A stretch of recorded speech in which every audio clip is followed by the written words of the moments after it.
ओम श्री रामेश्वर महादेवाय नमः। ओम श्री रामेश्वर महादेवाय नमः।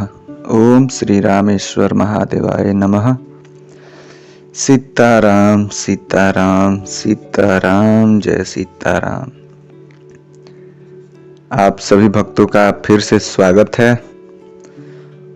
उम्मीद है कि आप सब अच्छे होंगे और जगत के पालनहार श्री सीताराम जी से और महादेव देवाधिदेव शिव शंभु जी से मैं प्रार्थना करता हूँ कि वे सदा आप सभी पे अपनी कृपा बरसाएं रखें, आपके और आपके परिवार सदा खुशी रखें।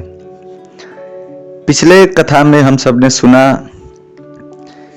कैसे परशुराम जी आए और संवाद हुआ श्री राम जी से, विश्वामित्र जी से, जनक जी से और खास करके लक्ष्मण जी से।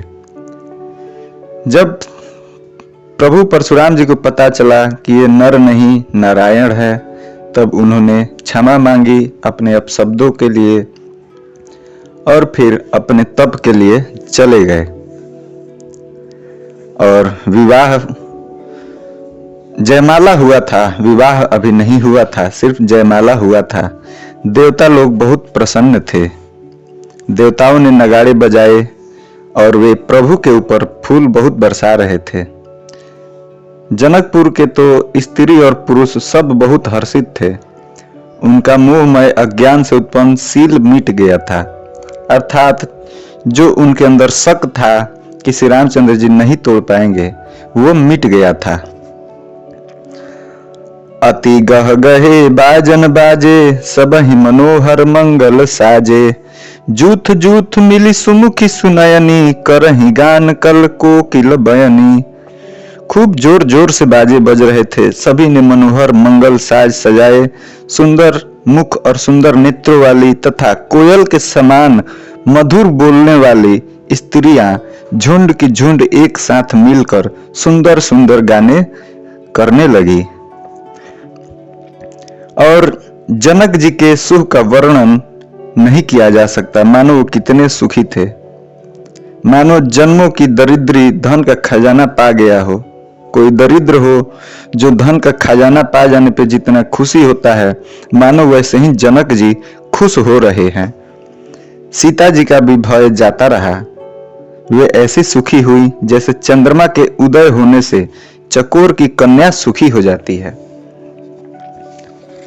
जनक जी ने विश्वामित्र जी को प्रणाम किया और कहा, प्रभु की कृपा से श्री रामचंद्र जी ने धनुष को तोड़ा है। दोनों भाइयों ने मुझे कृतार्थ कर दिया। हे स्वामी विश्वामित्र जी, अब जो उचित हो वही कहिए। विश्वामित्र जी ने कहते हैं कि हे चतुर नरेश, सुनो, ये तो विवाह धनुष के अधीन था। धनुष के टूटते ही विवाह हो गया। देवता, मनुष्य और नाग सब किसी को यह बात मालूम है। तदपि तुम जाकर अपने कुल का जैसा व्यवहार हो, ब्राह्मणों, कुल के बूढ़ों और गुरुओं से पूछकर और वेदों में जैसा वर्णित है वैसा ही नियम करो। जाकर अयोध्या को दूत भेजो जो राजा दशरथ को बुलाकर लावे। राजा ने यह बात सुनकर प्रसन्न होकर कहा, हे कृपालु, बहुत अच्छा। और उसी समय दूतों को बुलाकर राजा ने दशरथ जी को बुलाने के लिए भेज दिया। फिर सब महान जनों को बुलाया। सबने आकर राजा को आदर पूर्वक सिर नवाया। फिर राजा ने कहा, बाजार, रास्ते, घर, देवालय और सारे नगर को चारों ओर से सजा दिया जाए। महाजन जितने थे सब प्रसन्न होकर चले और अपने अपने घर आए। फिर राजा ने नौकरों को बुलाया और उन्हें आज्ञा दी कि विचित्र मंडप सजाकर तैयार करो। यह सुनकर वे सब राजा के वचन सिर पर धारण करके और सुख पाकर चल दिए। उन्होंने अनेक कारीगरों को फिर बुलाया और जो मंडप बनाने में कुशल और चतुर थे, उन्होंने ब्रह्मा की वंदना करके कार्य आरंभ किया और पहले सोने के केले के खंभे बनाए। हरी हरी मड़िया, पन्ने और पत्ते और फल बनाए तथा पराग मड़ियों के मणि के फूल बनाए। मंडप की अत्यंत विचित्र रचना देखकर ब्रह्मा का मन भी भूल गया। बांस सब हरी हरी मड़ियों, पत्ते के सीधे सीधे गांठों से युक्त ऐसे बनाए जो पहचाने नहीं जाते थे कि मड़ियों के हैं या साधारण ही बांस हैं। सोने की सुंदर नाग बेली, पान की लता बनाई जो पत्तों सहित ऐसे मालूम होती थी कि पहचान में ही नहीं आती थी कि ये असली है या नकली है। उसी नाग बेली के रचकर और पच्चीकारी करके बंधन बांधने की रस्सी बनाए। बीच बीच में मोतियों की सुंदर झालरें लगाई। मणि के पन्ने, हीरे और फिरोजे इन रत्नों को चीर कर, कोर कर और पच्चीकारी करके इनके लाल, हरे, सफेद और फिरोजी रंग के कमल बनाए। भौरे और बहुत रंग के पक्षी भी बनाए जो हवा के सहारे गूंजते और गूंजते थे। खंभों पर देवताओं की मूर्तियां गढ़ कर निकाली जो सब मंगल द्रव्य लिखे खड़ी थी। गजमुक्ताओं के सहज ही सुहावने अनेकों तरह के चौक भी पुराए गए। नील मणि को कोर कर अत्यंत सुंदर आम के पत्ते बनाए गए। सोने के बैर, आम के फूल और रेशम की डोरी से बंधे हुए पन्ने के बड़े फलों के गुच्छे भी बनाए गए जो सुशोभित हो रहे हैं। ऐसे सुंदर और उत्तम बंदरवार बनाए मानो कामदेव ने फंदे सजाए हो। अनेकों मंगल कलश और सुंदर ध्वजा, पताका, पर्दे और चंवर बनाए गए जिसमें मड़ियों के अनेकों सुंदर दीपक हैं। उस विचित्र मंडप का तो वर्णन ही नहीं किया जा सकता। जिस मंडप में श्री जानकी जी दुल्हन होंगी, किस कवि की ऐसी बुद्धि है जो उस मंडप का वर्णन कर सके। जिस मंडप में रूप और गुणों के समुद्र श्री रामचंद्र जी दुल्हा होंगे, वह मंडप तीनों लोकों में प्रसिद्ध होना ही चाहिए। जनक जी के महल की जैसी शोभा है, वैसी ही शोभा नगर के प्रत्येक घर की शोभा दिखाई देती है।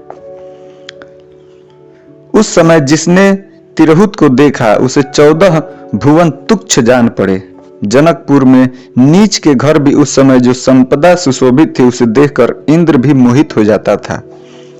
ऐसी सजावट हुई थी जनक की, हर घर की, हर महल की। जिस नगर में साक्षात लक्ष्मी जी कपट से स्त्री का सुंदर वेश बनाकर बसती है, उस पुर की शोभा का वर्णन करने में सरस्वती और शेष जी भी सकुचा जाते हैं। जनक जी के दूत श्री रामचंद्र जी की पवित्र पुरी अयोध्या में पहुंच गए। सुंदर नगर देखकर वे दूत भी हर्षित हुए। राजद्वार पर जाकर उन्होंने खबर भेजी। राजा दशरथ जी ने सुनकर फिर उन दूतों को बुलाया। दूतों ने प्रणाम करके चिट्ठी दी। प्रसन्न होकर राजा ने स्वयं उठकर उस चिट्ठी को लिया और चिट्ठी बांचते समय उनके नेत्रों में जल, प्रेम के आनंद के आंसू छा गया। शरीर उनका पुलकित हो गया और छाती भर आई। हृदय में राम और लक्ष्मण है और हाथ में सुंदर चिट्ठी है। राजा उसे हाथ में लिए ही रह गए। खट्टी मिट्टी कुछ भी नहीं कह सके। फिर धीरज धरकर उन्होंने पत्रिका पढ़ी। सारी सभा को सच्ची बात सुनकर हर्षित हो गई। सारी सभा। भरत जी अपने मित्रों और भाई शत्रुघ्न के साथ जहां खेलते थे, वहीं समाचार पाकर वे आ गए। बहुत प्रेम से सकुचाते हुए पूछते हैं, पिताजी चिट्ठी कहां से आई है?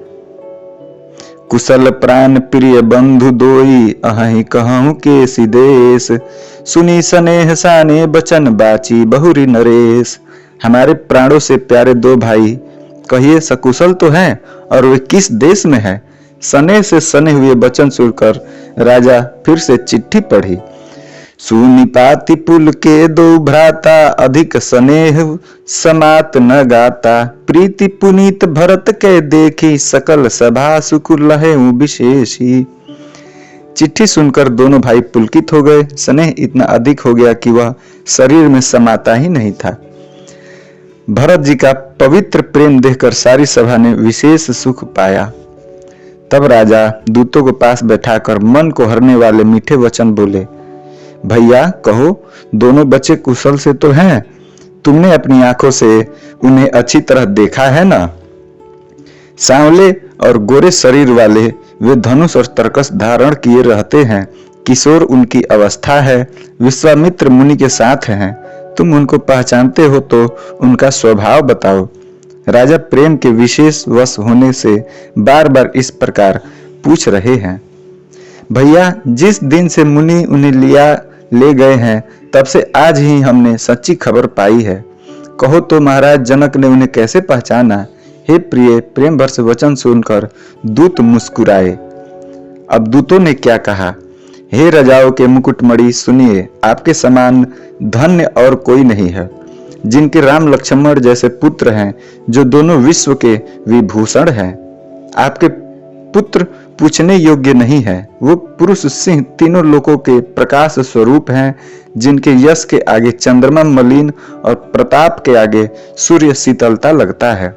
हे नाथ, उनके लिए आप कहते हैं कि उन्हें कैसे पहचाना? क्या सूर्य को हाथ में दीपक लेकर देखा जा सकता है?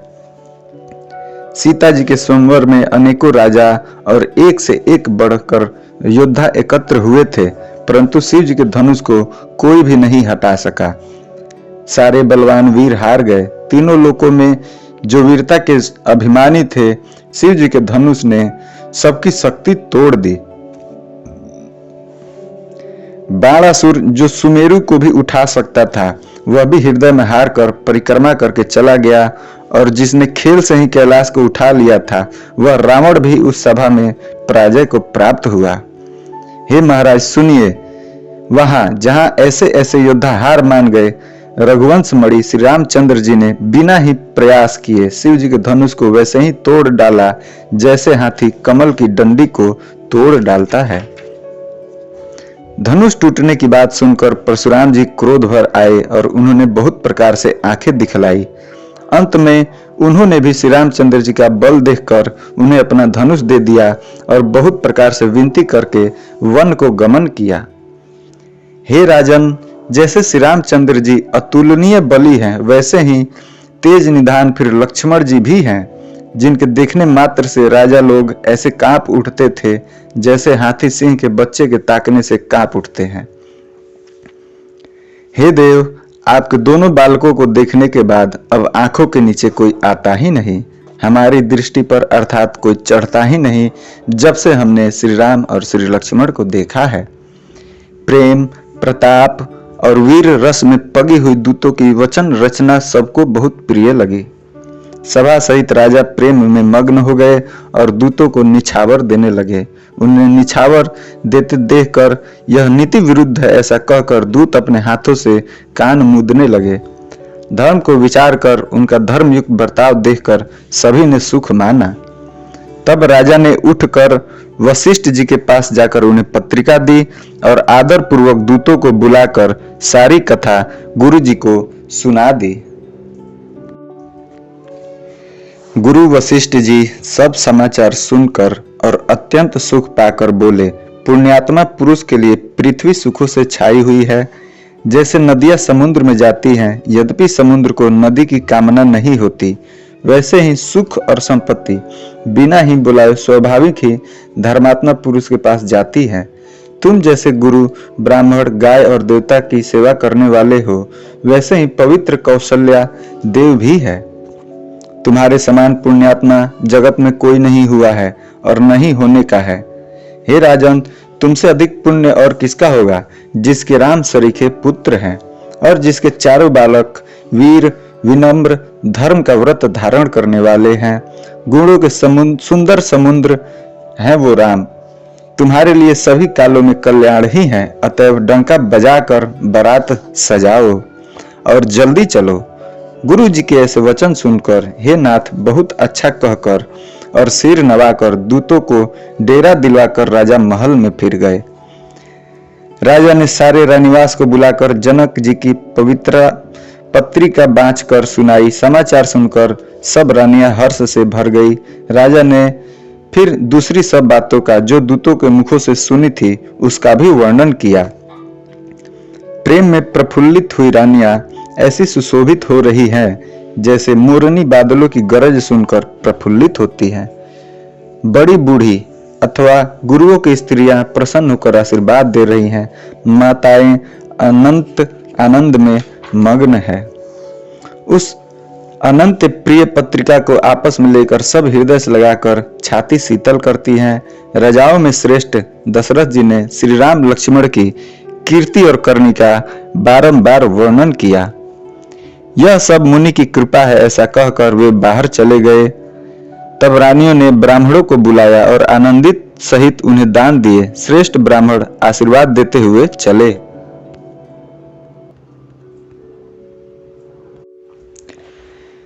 फिर रानियों ने भिक्षुकों अर्थात भिखमंगों को बुलाकर करोड़ों प्रकार के निछावरे उनको दी। चक्रवर्ती महाराज दशरथ के चारों पुत्र चिरंजीवी हो, ऐसा कहते हुए वे अनेक प्रकार के सुंदर वस्त्र पहनकर चल दिए। आनंदित होकर नगाड़े वालों ने बड़े जोर से नगाड़ों पर चोट लगाई। सब लोगों ने जब यह समाचार पाया तब घर घर बधावे बजने लगे और होने लगे। 14 लोकों में उत्साह भर गया कि जानकी जी और श्री रघुनाथ जी का विवाह होगा। यह शुभ समाचार पाकर लोग प्रेम मग्न हो गए और रास्ते, घर तथा गलियां सब लोग सजाने लगे। यद्यपि अयोध्या सदा सुहावनी ही है, क्योंकि वह श्री राम जी की मंगलमयी पवित्र पुरी है, तदपि प्रीति पर प्रीति होने से वह सुंदर मंगलाचारणा से सजाई गई। ध्वजा, पताका, पर्दे, सुंदर चौरों से सारा बाजार बहुत ही अनूठा छाया हुआ है। सोने के कलश, तोरण, मड़ियों की झालरें, हल्दी, दूध, दही, अक्षत, मालाओं से लोगों ने अपने अपने घरों को सजाकर मंगलमय बना लिया है। गलियों को चतुरसमा से सींचा और द्वारों पर सुंदर चौक पुराए। चंदन, केसर, कस्तूरी, कपूर से बने हुए एक सुगंधित द्रव को चतुरसम कहते हैं। बिजली की सी कांति वाली चंद्रमुखी, हरिण के बच्चे के नेत्र वाली और अपने सुंदर रूप से कामदेव की स्त्री रति के अभिमान को छुड़ाने वाली सुहागिनी स्त्रियां सभी 16 श्रृंगार सजकर जहां तहां झुंड की झुंड मिलकर मनोहर वाणी से मंगल गीत गा रही हैं, जिनके सुंदर स्वर को सुनकर कोयले भी लज्जा जाती हैं। राजमहल का वर्णन कैसे किया जाए, जहां विश्व को विमोहित करने वाला मंडप बनाया गया है। अनेकों प्रकार के मनोहर मांगलिक पदार्थ शोभित हो रहे हैं और बहुत से नगाड़े बज रहे हैं। कहीं भाट, बिरुदावली, कुल कीर्ति का उच्चारण कर रहे हैं और कहीं ब्राह्मण वेद ध्वनि कर रहे हैं। सुंदर स्त्रियां श्री राम जी और श्री सीता जी का नाम लेकर मंगल गीत गा रही हैं। उत्साह बहुत है और महल अत्यंत ही छोटा लग रहा है। इससे उसमें न समाकर मानो वह उत्साह, आनंद चारों ओर उमड़ चला है। दशरथ के महल की शोभा का वर्णन कौन कभी कर सकता है, जहां समस्त देवताओं के शिरोमणि श्री रामचंद्र जी ने अवतार लिया हो। फिर राजा ने भरत जी को बुला लिया और कहा कि जाकर घोड़े, हाथी और रथ सजाओ, जल्दी श्री रामचंद्र जी की बारात में चलो। यह सुनते ही दोनों भाई भरत जी और शत्रुघ्न जी आनंदवश पुलक से भर गए। भरत जी ने सब सहानी घुड़साल के अध्यक्ष बुलाए और उन्हें घोड़ों को सजाने की आज्ञा दी। वे प्रसन्न होकर उठ दौड़े। उन्होंने रुचि के साथ यथा योग्य जिसने कसकर घोड़े सजाए। रंग रंग के उत्तम घोड़े शोभित हो रहे हैं। सब घोड़े बहुत ही सुंदर और चंचल करनी चाल के हैं। वे धरती पर ऐसे पैर रखते हैं जैसे जलते हुए लोहे पर रखते हो। अनेकों जाति के घोड़े हैं जिनका वर्णन नहीं हो सकता। ऐसी तेज चाल के हैं मानो हवा का निरादर करके उड़ना चाहते हो। उन सब घोड़ों पर भरत जी के समान अवस्था वाले सब छैल छबीले राजकुमार सवार हुए। वे सभी सुंदर हैं और सब आभूषण धारण किए हुए हैं। उनके हाथों में बाण और धनुष है तथा कमर में भारी तरकस बंधे हुए हैं। सभी चुने हुए छैल छबीले सूरवीर, चतुर और नवयुवक हैं। प्रत्येक सवार के साथ 2 पैदल सिपाही हैं जो तलवार चलाने की कला में बड़े निपुण हैं। सूरता का बना धारण किए हुए रणधीर वीर सब निकलकर नगर के बाहर आ खड़े हुए। वे चतुर अपने घोड़े को तरह तरह की चालों से फेर रहे हैं और भैरी तथा नगाड़े की आवाज सुन सुनकर प्रसन्न भी हो रहे हैं। सारथियों ने ध्वजा, पताका, मणि और आभूषणों को लगाकर रथों को बहुत विलक्षण बना दिया है। उनमें सुंदर चमर लगे हैं और घंटियां सुंदर शब्द कर रही है। वे रथ इतने सुंदर है मानो सूर्य के रथ की शोभा को छीन लेता हो। अगणित श्याम कर्ण घोड़े हैं। उनको सारथियों ने उन रथों में जोत दिया है जो सभी देखने में सुंदर और गहनों से सजाए हुए सुशोभित हैं और जिन्हें देखकर मुनियों के मन भी मोहित हो जाते हैं, जो जल पर भी जमीन की तरह ही चलते हैं। वेग की अधिकता से उनकी टाप पानी में नहीं डूबती। अस्त्र शस्त्र और सब साज सजाकर सारथियों ने रथियों को बुला लिया। रथों पर चढ़ चढ़कर बारात नगर के बाहर जुटने लगी। जो जिस काम के लिए जाता है सभी को सुंदर शकुन होते हैं। श्रेष्ठ हाथियों पर सुंदर आंबरियां पड़ी है। वे जिस प्रकार सजाई गई थी सो कहा ही नहीं जा सकता। मतवाले हाथी घंटों से सुशोभित होकर घंटे बजाते हुए चले, मानो सावन के सुंदर बादलों के समूह गरजते हुए जा रहे हैं। सुंदर पालकियां, सुख से बैठने योग्य ताजमान जो कुर्सी नुमा होते हैं, और रथ आदि और अनेक प्रकार की सवारियां हैं, उन पर श्रेष्ठ ब्राह्मणों के समूह चढ़कर चले, मानो सब वेदों के छंद ही शरीर धारण किए हुए हैं। मागध, सूत, भाट और गुण गाने वाले सब जो जिस योग्य थे वैसी सवारी पर चढ़कर चल दिए।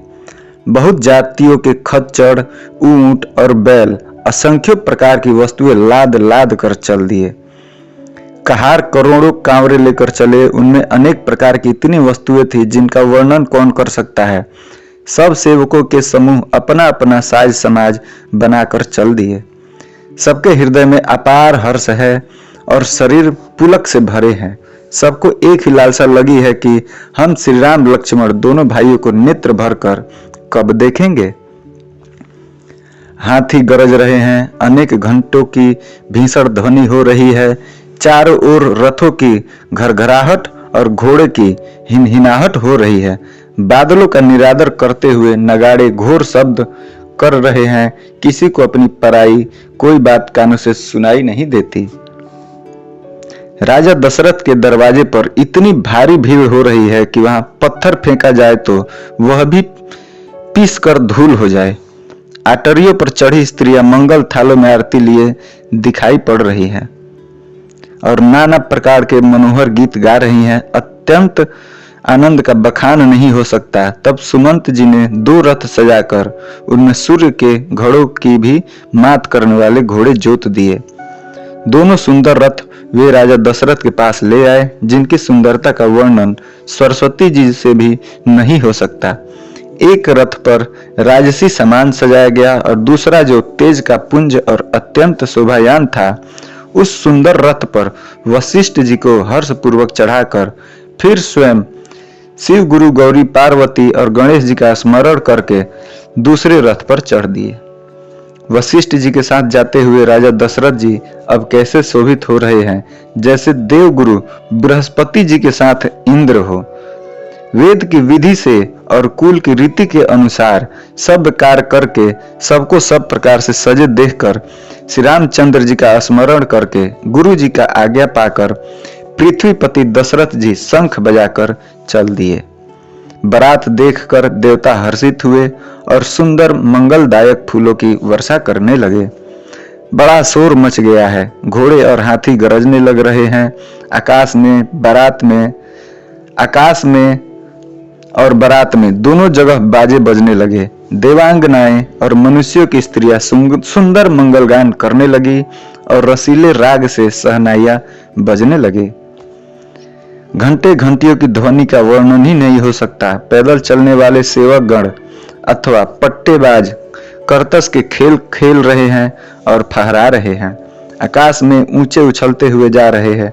हंसी करने में निपुण और सुंदर गाने में चतुर विदूषक मस्खरे तरह तरह के तमाशे भी कर रहे हैं। सुंदर राजकुमार मृदंग और नगाड़े के शब्द सुनकर घोड़ों को उन्हीं के अनुसार इस प्रकार नचा रहे हैं कि वे ताल के बांधने से जड़ा भी नहीं डिगते। चतुर नट चकित होकर यह सब देख रहे हैं। बारात ऐसी बनी है कि उसका वर्णन करते नहीं बनता। सुंदर शुभदायक शकुन हो रहे हैं। नीलकंठ पक्षी बाईं ओर चारा ले रहा है, मानो संपूर्ण मंगलों की सूचना दे रहा हो। दाहिनी ओर कौवा सुंदर खेत में शोभा पा रहा है।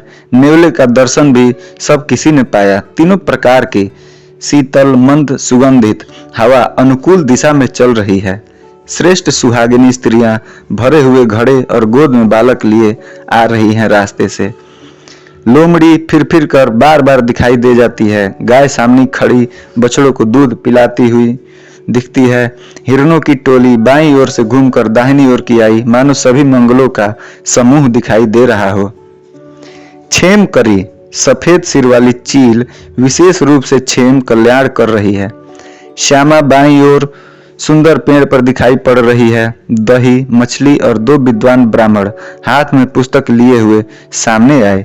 सभी मंगलमय, कल्याणमय और मनवांछित फल देने वाले शकुन मानो सच्चे होने के लिए एक ही साथ हो गए हों। स्वयं सगुण ब्रह्मा जिसके सुंदर पुत्र हैं, उसके लिए सब मंगल शकुन और सुलभ है।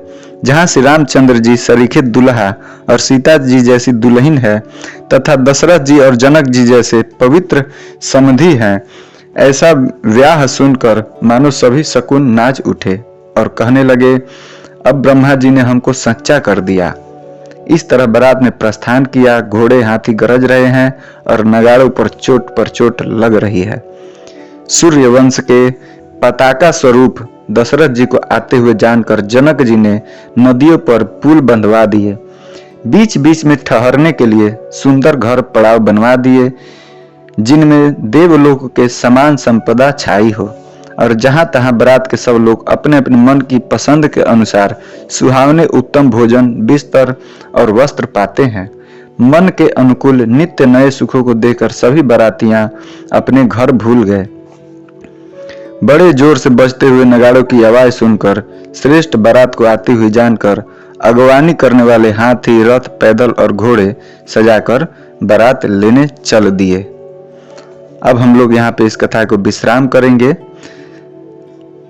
इस कथा में हम लोगों ने देखा कि कैसे दूत जिसे जनक जी ने भेजा हुआ कि दशरथ जी को बताए, दशरथ जी जब सुने तो रानियों को बताए, भरत जी और शत्रुघ्न जी को बताया, और बारात कैसे सजी, उस समय अयोध्या कैसे सज रहा था, फिर बारात कैसे निकली, और बारात अब जब इधर पहुंची है तो अब जनक जी अगवानी के लिए पहुंचते हैं। ये भी अब कथा आगे हम शुरू करेंगे कि कैसे जनक जी स्वागत करते हैं और बारात कैसे जनकपुर पहुंचता है और कैसे विवाह होता है माता सीता और प्रभु श्री रामचंद्र जी का।